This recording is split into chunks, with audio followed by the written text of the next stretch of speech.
Welcome all. इस video में Nifty और बैंक निफ्टी दोनों का एनालिसिस देख लेते हैं। कल है लास्ट ट्रेडिंग सेशन, इस वीक का फ्राइडे है कल, तो हम किस तरह से हमारे ट्रेड्स प्लान कर सकते हैं कल के लिए और क्या इंपॉर्टेंट लेवल्स होगी देख लेते हैं। लेकिन देखिए सबसे पहले इंपॉर्टेंट है, आज एक्सपायरी थी, निफ्टी की एक्सपायरी थी, वीकली एक्सपायरी थी। लेकिन आप देखोगे ना कहीं जो 3-4 दिनों से कंटिन्यू मार्केट मूव कर रहा है साइडवेज, वैसा ही मूव आज देखने को मिला।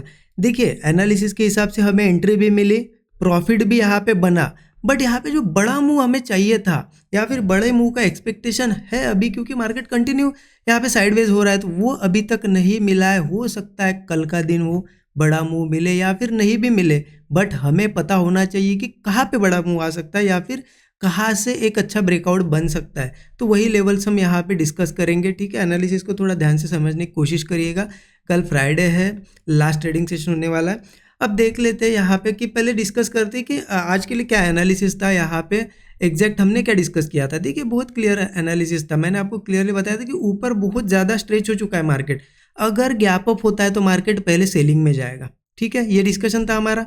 और ये भी बताया था कि ये सेलिंग मूव भी हम कैच कर सकते हैं अगर यहीं पे कहीं थोड़ा सा रुक के मार्केट ब्रेकडाउन वगैरह बनाता है, ये सेलिंग मूव भी हम कैच करेंगे। लेकिन देखिए मार्केट ने वो मूव मतलब हमें एंट्री नहीं दी, मार्केट ओपन होती सी पहले ही 5 मिनट की कैंडल बड़ी बन गई, तो इतनी बड़ी कैंडल बनने के बाद हम डाउन साइड का ट्रेड नहीं लेते। तो ये भी डिस्कशन था कि अगर ये ट्रेड नहीं मिलता है, अगर मार्केट सीधे सीधे गिरता है, तो बस वेट करो, सपोर्ट बनने दो, जहाँ पे भी सपोर्ट बनेगा और फिर मतलब ऐसा गिरने दो। मैंने आपको ये चीज़ें एक्सप्लेन की थी यहाँ पे मार्क करके कि गिरने दो, सपोर्ट बनने दो, सपोर्ट के बाद जब अगर वो होल्ड कर पाएगा सपोर्ट के ऊपर और ब्रेकआउट बनेगा तो कॉल लेंगे। तो ऐसा एग्जैक्ट स्ट्रक्चर कहाँ बना, देखिए वो मार्केट नीचे आया, यहाँ से ऊपर गया। अब चलो यहीं पे बहुत देर कंसोलिडेट करके ब्रेकआउट आता तो यहीं पे एंट्री बनती, लेकिन मार्केट ने क्या किया, ऊपर गया फिर नीचे आया, तो यहाँ तो सपोर्ट नहीं बना, फिर यहाँ पे सपोर्ट बना देखिए, और उसके बाद होल्ड भी किया ऊपर लेवल पे, आप देखो यहाँ पे, और यहाँ पे एक ब्रेकआउट भी बना। एग्जैक्ट जो डिस्कस किया था ना वैसा ही सेटअप बना। यहाँ पे ब्रेकआउट जैसे ही बना, इस कैंडल पे एंट्री बनी, यहाँ पे स्टॉप लॉस अगर आपने इनिशियल रखा होगा, मार्केट यहाँ पे बहुत देर साइडवेज हुआ और ऊपर गया। अब यहाँ से यहाँ देखोगे ना, ये लगभग आपको मुंह तो दिख रहा है 1:2 के ऊपर का, लेकिन अगर ऑप्शन का प्रीमियम आपने, मैंने तो नेक्स्ट एक्सपायरी का यहाँ पे, क्योंकि मैंने एंट्री ली थी नेक्स्ट एक्सपायरी का, क्योंकि मैं सेम एक्सपायरी का प्रीफर नहीं करता हूँ, डीके ज़्यादा होता है। लेकिन वहाँ पे भी आप यहाँ से मतलब जितना स्टॉप लॉस था ना 1:1 ही मार्केट बढ़ा। तो इससे क्या देखने को मिला हमें कि मार्केट ऊपर जा भी रहा है लेकिन प्रीमियम नहीं बढ़ रहे थे। तो मैंने फटाक से जैसे ये कैंडल के बाद स्लो होने लगा ना, क्योंकि क्या होता है जब प्रीमियम तेज़ी से नहीं बढ़ते, मतलब मार्केट तेज़ी से जा रहा है लेकिन प्रीमियम बहुत ही स्लो जा रहा है, तो ऐसे में मार्केट थोड़ा भी रिट्रेस करेगा ना, प्रीमियम यहाँ से गिर जाते हैं बहुत ज़्यादा। तो इसीलिए जब मार्केट इस ब्रेकआउट के बाद यहाँ पे था, प्रीमियम बड़े ही नहीं थे, और जब साइडवेज हो रहा था मैंने कॉस्ट पे एसएल रख दिया था। और यहाँ पे मैंने आपको बताया भी है कि अगर इंडेक्स में 1:2 का मूव मिल जाए तो हमें कॉस्ट पे एसएल रख देना चाहिए, ठीक है। तो जैसे मार्केट फिर से नीचे आया, मेरा यहाँ पे कॉस्ट टू कॉस्ट में निकल गया, लॉस तो नहीं हुआ बट यहाँ पे प्रॉफिट भी नहीं हुआ। और एक अच्छी चीज़ है, देखिए प्रॉफिट नहीं हुआ बट लॉस नहीं हुआ, ये सबसे इंपॉर्टेंट है। प्रॉफिट तो कल नहीं या परसों कहीं ना कहीं तो किसी दिन हो ही जाएगा, मंडे होगा, ट्यूसडे होगा, लेकिन लॉस अगर कर देते हम आज तो रिकवर करने में हमारा मंडे का भी प्रॉफिट चला जाता।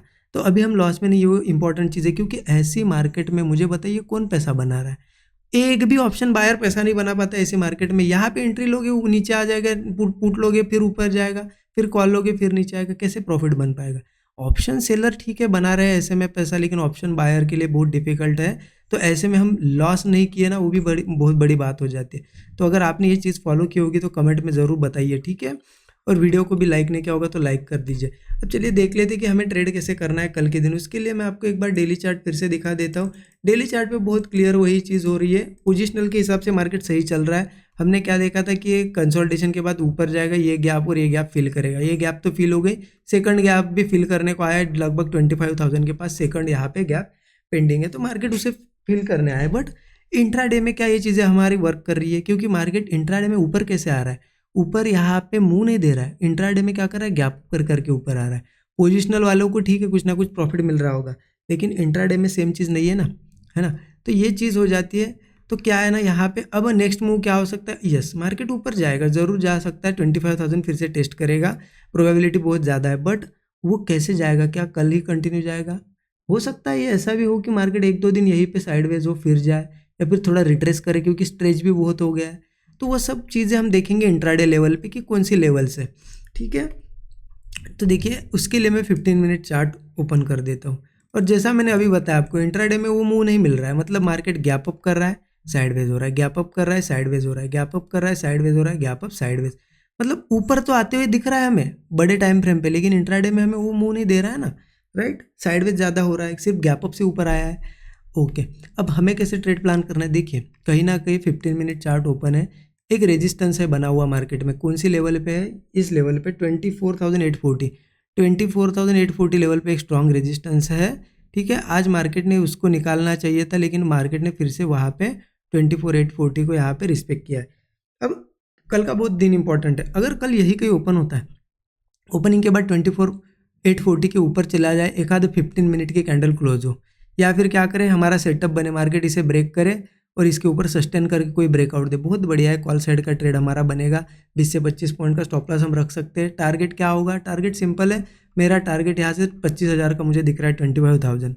लेकिन क्या आपको इतना बड़ा टारगेट रखना है? ऐसे में क्या हो सकता है, आपने अगर लिया, चलो आपका 20 पॉइंट का स्टॉप लॉस है, मार्केट ने 70-80 पॉइंट दे भी दिए और आप बैठे हो 25,000 के लिए, मार्केट वहाँ से रिवर्स आ गया, क्या फ़ायदा? इतना बड़ा मूव आपने मिल के भी अगर आप प्रॉफिट नहीं बुक कर रहे हो।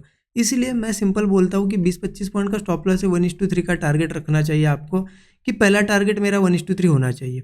अगर ठीक है फ्लो में मार्केट जा रहा है 25,000, बैठे रहो, वेट करो। अगर आपको लग रहा है कि बहुत स्लो जा रहा है, 1:3 मिल गया, आप गिर सकता है, बुक कर लो, क्यों ज़्यादा लालच करना है, राइट।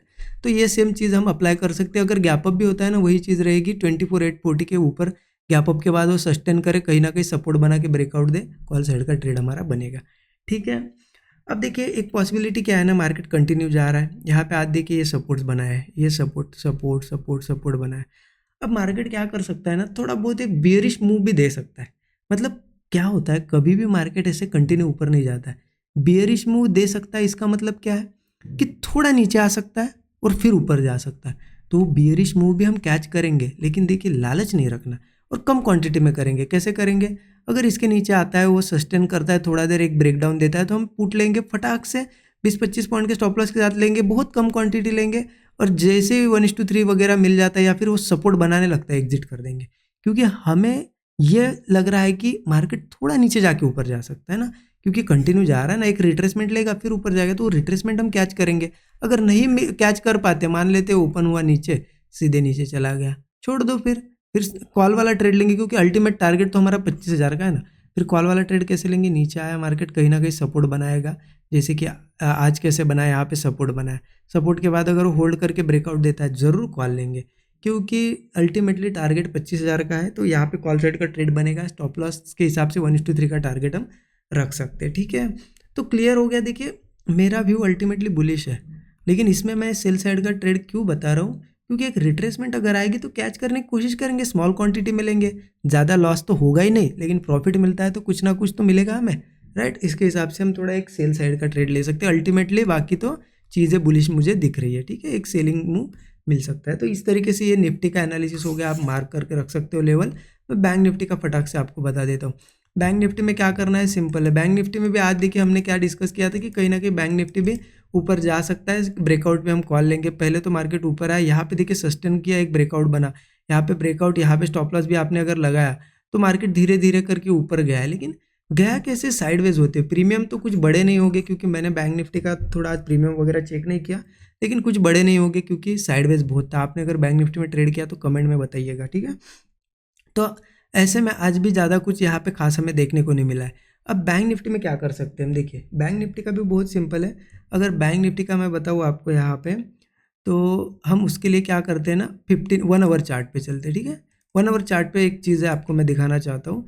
कहीं ना कहीं बैंक निफ्टी की ये गैप है, ये हम डिस्कस कर रहे हैं बहुत दिनों से, ये गैप आ जाते 51,300 के आसपास, ये गैप फिल करेगा। लेकिन गैप फिल करने से पहले बार बार वहाँ पे रेजिस्टेंस फेस कर रहा है, क्यों कर रहा है, क्योंकि अगर एक लाइन में मार्क करके दिखाऊँ ना आपको, तो समझ में आएगा आपको थोड़ा क्लियरली कि यहाँ पे एक रेजिस्टेंस है, रेजिस्टेंस बहुत स्ट्रांग है। आप देखिए थोड़ा इसको, देखिए resistance resistance resistance resistance resistance, आज भी लिया रेजिस्टेंस। तो ये लेवल निकलना बहुत ज़रूरी है, और यहाँ पे एक पैटर्न भी बन रहा है। आप इस पैटर्न को थोड़ा ध्यान से देखिएगा, पैटर्न्स कभी क्लियर नहीं दिखते, आपको ढूंढने होते हैं। ये देखिए, ये यहाँ पे दूसरा पॉइंट, ये तीसरा पॉइंट। अब ये कौन सा पैटर्न है, ये पैटर्न का नाम मैं नहीं बताऊंगा, लेकिन ये बुलिश पैटर्न है। आप कमेंट में कमेंट करिए कौन सा पैटर्न है, ठीक है। तो ये जैसे ही पैटर्न अगर ब्रेक होगा ना तो मार्केट एक मूव देगा। पहला टारगेट यहाँ पे हमारा 51,280 का है, लेकिन मुझे लगता है इतना बड़ा पैटर्न अगर ब्रेकआउट देगा तो वो ऑल टाइम हाई की तरफ निकल जाएगा। ठीक है, तो हम कहाँ ट्रेड प्लान कर सकते हैं, कहीं ना कहीं हमें वेट करना पड़ेगा इसको ब्रेक होने का। अगर मार्केट कल यहाँ कंसोलिडेट करके ब्रेक करे या फिर इसके ऊपर जाके सस्टेन करे, हम इस लेवल के ऊपर ट्रेड प्लान करेंगे। 51,100 के ऊपर ही ट्रेड प्लान करेंगे। अगर इसके ऊपर सस्टेन करके कोई ब्रेकआउट देता है तो कॉल प्लान करेंगे। पहला टारगेट तो 51,280 का होगा, लेकिन मोस्ट प्रोबेबली मार्केट ये टारगेट भी निकाल देगा। मार्केट बहुत ज़्यादा ऊपर जा सकता है, 51,500 वगैरह सब चीज़ें ब्रेक कर सकता है। कल के कल ना करे लेकिन नेक्स्ट वीक कर सकता है, राइट, अगर ब्रेकआउट आता है और सस्टेन करता है तो। ठीक है, और गैप अप भी होता है तो ध्यान रखना, गैप अप के बाद इस लेवल के ऊपर सस्टेन करके ब्रेकआउट आएगा तो ही कॉल हम लेंगे। अब एक चीज़ क्या हो जाती है, यहाँ पे एक सेल साइड का भी मूव आ सकता है। ऐसा नहीं कि मार्केट ऊपर जाने से पहले यहीं से जाएगा, हो सकता है थोड़ा सा रिट्रेस करके जाए, क्योंकि पहले भी देखिए यहाँ से सेलिंग आई, यहाँ से सेलिंग आई, यहाँ से सेलिंग आई, यहाँ से आई, हो सकता है यहाँ से थोड़ी बहुत आए, यहाँ तक ना आए, मार्केट छोटी सी सेलिंग दे, वो भी कैच कर सकते हैं हम। किस लेवल के नीचे करेंगे, यहाँ पे देखिए ये एक सपोर्ट बना हुआ है, एक सपोर्ट बना हुआ है 1 आवर पे, या फिर मैं आपको 15 मिनट पे दिखा देता हूँ। ठीक है, 15 मिनट पे आपको क्लियरली समझ में आएगा। देखिए 15 मिनट का चार्ट ओपन कर दिया है, आप यहाँ पे देखिए थोड़ा 50,900 ये दिख रहा है आपको, ये सपोर्ट लेवल एक बार बार बार बार बार बार यहाँ पे रुक रहा है। तो अगर कल 50,900 के नीचे जाता है, थोड़ा भी सस्टेन करके ब्रेकडाउन आता है, तो एक हम वो रिट्रेसमेंट है ना उसे हमें कैच करना है। हम एक पुट साइड का ट्रेड प्लान करेंगे, क्वांटिटी बहुत स्मॉल प्लान करेंगे, 40 से 50 पॉइंट का स्टॉप लॉस होगा, 1:3 जैसे 100-150 पॉइंट मिल जाते हैं निकल जाएंगे हम, क्योंकि मार्केट ये यहाँ पे सेलर है, सेलर थोड़ा नीचे लेके आ सकते फिर मार्केट ऊपर जा सकता है। वो सेलिंग मूव भी क्यों हम यहाँ पे मिस करें, तो उसे भी कैच करेंगे। अगर नहीं कैच कर पाते तो कोई दिक्कत नहीं, नीचे आता है तो आने दो, जैसे वो सपोर्ट यहाँ पे बनाएगा और सपोर्ट के ऊपर सस्टेन करेगा, ब्रेकआउट पे कॉल लेंगे, फिर ये लेवल निकल जाएगी। ठीक है, तो इस तरीके से प्लान कर सकते हैं बैंक निफ्टी में। तो देखिए मैंने फ्राइडे के लिए आपको निफ्टी और बैंक निफ्टी दोनों का एनालिसिस डिटेल में बता दिया है। ठीक है, बाकी देखिए कंबाइन वीडियोस अगर अच्छे लगते हैं, आपको लगता है कि नेक्स्ट वीक मैं कंबाइन वीडियोज ही कंटिन्यू करूँ निफ्टी और बैंक निफ्टी दोनों, तो मुझे ज़रूर कमेंट में बताइए। अदरवाइज़ फिर मैं सेपरेट वीडियो बनाने की कोशिश करूँगा, अगर आपको ये कंबाइन वीडियो नहीं पसंद आते हैं तो। ठीक है, और जो लोग लर्निंग करना चाहते हैं 13 आवर्स का कोर्स है, ज़रूर चेकआउट कर सकते हैं। इस वीडियो के डिस्क्रिप्शन में आपको कोर्स की भी लिंक मिल जाएगी। यही चीज़ें सिखाई गई, ये प्राइस एक्शन जो मैं आपको रीड करके बताता हूँ, ये आप खुद सीख जाओगे ये कोर्स से कि कैसे रीड करना है। ये डॉट टू डॉट लेवल जो मैं डेली आपको निकाल के देता हूँ, ये कैसे निकालते हैं, कौन सी मेथड्स यूज़ करनी होती है। ठीक है, ये सब चीज़ें, और उसके साथ साथ इम्पॉर्टेंट, सबसे इम्पॉर्टेंट चीज़ साइकोलॉजी। साइकोलॉजी मेरा हिसाब से आपने, ठीक है, ऐसा नहीं कि मेरा ही कोर्स लो या फिर किसी का लो, आप साइकोलॉजी लेकिन इम्प्रूव करो, कहाँ से भी करो, यहाँ पे किसी का भी वीडियो देख के करो, खुद लिख लिख के करो, नोट करके चीज़ें, लेकिन आपकी साइकोलॉजी जल्दी इंप्रूव करो, क्योंकि साइकोलॉजी अगर आपकी बिगड़ी हुई होगी ना, कितना भी सीख लो मार्केट में प्रॉफिट नहीं बनेगा। तो साइकोलॉजी पे थोड़ा ध्यान दीजिए। ठीक है, बाकी वीडियो अच्छा लगा तो ज़रूर लाइक करें। Thank you so much everyone.